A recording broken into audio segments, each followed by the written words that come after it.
এটা সময়ৰ কথা এটা গাঁৱত 10-12 বছৰৰ এজন ল'ৰা নিজৰ মা-দেউতাৰ সৈতে থাকিছিল। এদিন সেই ল'ৰাটোৱে বহু বছৰ পিছত নিজৰ দাদাৰ গাঁৱলৈ গৈছিল।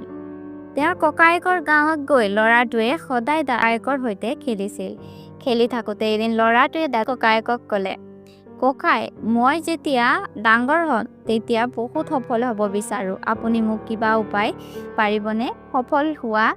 ককায়ে হাঁহি হাঁহি তেওঁৰ মুখলৈ চাই ক'লে, হয় নিশ্চয় ক'ম। ককায়েকে ল'ৰাটোক এটা গছপুলিৰ দোকানলৈ লৈ গ'ল।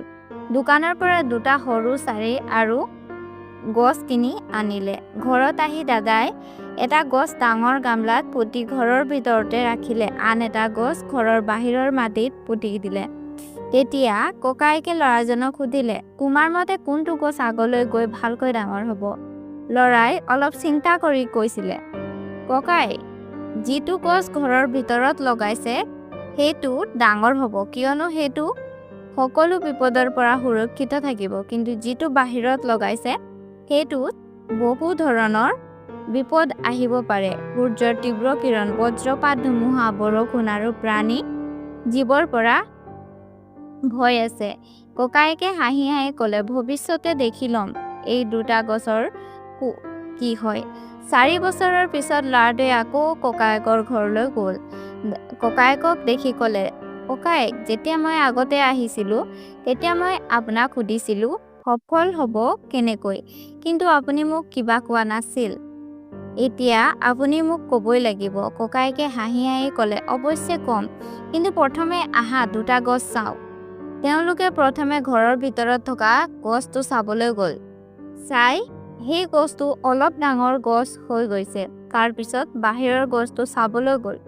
বাহিৰৰ গছজোপা এতিয়া বহুত ডাঙৰ, বিশাল বৃক্ষ হৈ পৰিছে। ইয়াৰ ডাল পাত খুবেই শক্তিশালী আৰু দীঘল আৰু ইয়াৰ ছায়া সম্পূৰ্ণ মাটিত পৰিছে। তেতিয়া ককায়েকে ল'ৰাটোৰ ফালে চাই সুধিলে, ক'ৰ গছ ডাঙৰ আৰু শক্তিশালী হ'ল? কোনটো গছ সফল হ'ল? ল'ৰাই ক'লে, ককায়েক, যিটো বাহিৰত লগাইছে সেইটো বহুত ডাঙৰ হ'ল আৰু সফল হৈছে। কিন্তু ককাই, এইটো কেনেকৈ সম্ভৱ? সেই গছটোৱে বহু বিপদৰ সন্মুখীন হ'ব লগা হৈছিল, কিন্তু তেওঁ কিদৰে এনেকুৱা বিশাল গছ হ'ল? ককায়েকে হাঁহি হাঁহি ক'লে, ঠিক কৈছা, যিটো গছ বাহিৰত লগাইছোঁ সেইটো বহু সমস্যাৰ সন্মুখীন হৈছিল, কিন্তু সেই সমস্যাবোৰৰ সৈতে যুদ্ধ কৰি সেইটোৱে নিজকে শক্তিশালী কৰি তুলিলে। বজ্ৰপাত, ধুমুহা, বৰষুণ এইবোৰে ইয়াৰ ডাল পাতক আৰু শক্তিশালী কৰিলে। সেইবাবে এতিয়া সেইটো বিশাল গছ হৈ পৰিছে আৰু ইয়াৰ বাবে এতিয়া কোনো সমস্যাই বিশেষ নহয়। এতিয়া ককায়েকে ক'লে, বাবা, এটা কথা সদায় মনত ৰাখিবা, যেতিয়ালৈকে জীৱনত কষ্ট আৰু সংগ্ৰাম নকৰিবা তেতিয়ালৈকে সফল নহ'বা। সদায় সহজ আৰু সুৰক্ষিত পথ বাছনি কৰিলে ডাঙৰ বৃদ্ধি কৰিব নোৱাৰিবা। কিন্তু যদি প্ৰত্যেক সমস্যাৰ বাবে সাজু থাকিবা, প্ৰতিটো কঠিন পথত যুদ্ধ কৰিবলৈ আগবাঢ়িবা, তেতিয়া কোনো লক্ষ্য অসম্ভৱ নহ'ব। ডাঙৰ সমস্যাবোৰো ক্ষুদ্ৰ বুলি লাগিব।